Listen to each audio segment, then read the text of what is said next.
Hey everyone, and welcome back to another video. And in this video, I'm going to show you how to sign out of Grubhub. Now, this video is going to be particularly useful for individuals. Let's say that you recently just signed onto Grubhub to order food from a friend or family member's phone. How do you actually go ahead and sign out of Grubhub? Now, this video is going to be short, sweet, and simple, guys. There's not going to be a lot of steps involved.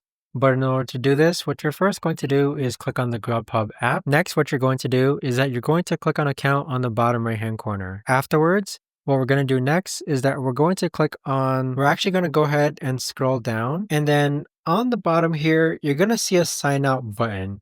And what this is going to do is that it's going to sign you out of your Grubhub account.